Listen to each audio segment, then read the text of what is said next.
Salut à tous! On revient aujourd'hui sur cette revanche du 15 de France face à l'Écosse, seule équipe à l'avoir battue en 2020 et privée d'un grand chelem lors du récent tournoi des 6 nations. Vous avez l'habitude maintenant, mais c'est très important pour la chaîne. Abonnez-vous, likez la vidéo, activez les notifications et n'hésitez pas à faire part de vos remarques et analyses dans la rubrique commentaires. Au sommaire, un classique, avec l'analyse de chacune des deux mi-temps, une première cadenassée et peu ambitieuse, une seconde un peu plus ouverte mais terriblement brouillonne, et un petit point sur les bonnes et moyennes prestations de la rencontre côté français. L'équipe de France est donc imposée en Écosse sur le score de 22-15, après une rencontre peu mémorable et souvent ennuyeuse. La meilleure équipe et la plus ambitieuse aussi a gagné, poussivement certes, alors que le score aurait pu être plus large. En première mi-temps, j'ai cru que Laurent Labitte, entraîneur des trois quarts, avait fait la grève, car la France s'est concentrée uniquement sur le jeu au pré. Ce refus d'écarter les ballons peut s'expliquer en partie par la pluie de rue sur Murrayfield, mais il convient d'admettre que certains coups étaient bons à jouer sur les extérieurs. Comme cette action de Jalibert en fin de première période, qui préfère défier la défense adverse, plutôt qu'exploiter un prometteur 3 contre 2, où l'ouvreur n'avait plus qu'à fixer et servir Ramos pour un 2 contre 1 d'école. Précisons également qu'il est bête de concentrer les adversaires au pré, pour ne pas ensuite profiter des espaces créés au large. La gourmandise de Vakatawa dans les arrêts de jeu en témoigne, tout comme le chiffre hallucinant de 0 ballon touché par l'ailier Teddy Thomas en 40 minutes. Malgré cela, la France sera récompensée, surtout grâce à sa force sur les fondamentaux, et grâce aux initiatives de Vakatawa, mettant 2 fois à la faute les Écossais en 5 minutes sur de grosses avancées, avant de manquer de peu d'aplatir après un bon jeu au pied rasant de Ficou. Ramos ira aussi déchirer la défense écossaise par son raid vif et efficace, donnant à Jalibert l'opportunité d'un beau drop. En face, pas grand chose à signaler, les Écossais ont opté pour une stratégie totalement inverse à celle des Bleus, c'est-à-dire beaucoup de large et de jeu au pied, et zéro prise de risque. Résultat, aucune action d'envergure pour le 15 du Chardon, mais un score pourtant équilibré à la mi-temps. La faute à 3 renvois égarés et aux nombreuses pénalités évitables concédées par les Français sur des mouvements écossais anodins et peu dynamiques. Je citerai notamment Chat, qui n'écoute pas les consignes en français de l'arbitre, ou bien Cretin, qui gêne inutilement Ali Price.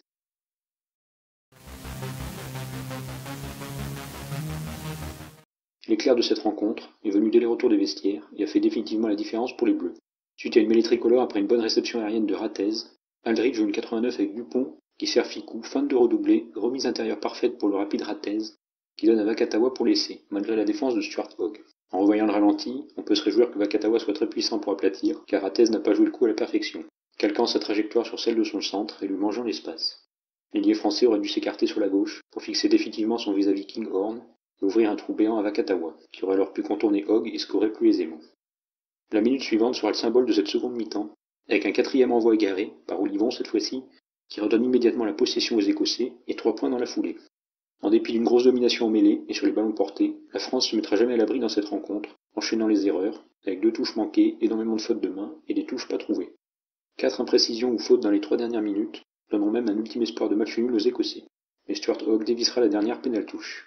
Au final, les Écossais, coincés dans leur schéma tactique réducteur de jeu au pied quasi permanent, ne seront venus qu'une seule fois dans les 10 mètres français lors de ce match, la 73e minute, et encore l'arbitre aurait dû sanctionner le 11 écossais, qui pousse clairement Ficou sans ballon.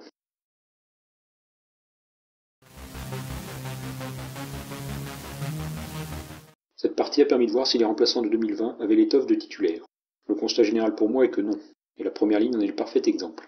Si le trio gros Chabamba a fait son match, surtout l'hyperactif, puissant et gratteur Kamicha, le premier demeure discret en attaque, le troisième fait trop de fautes bêtes, et le second a raté un lancer.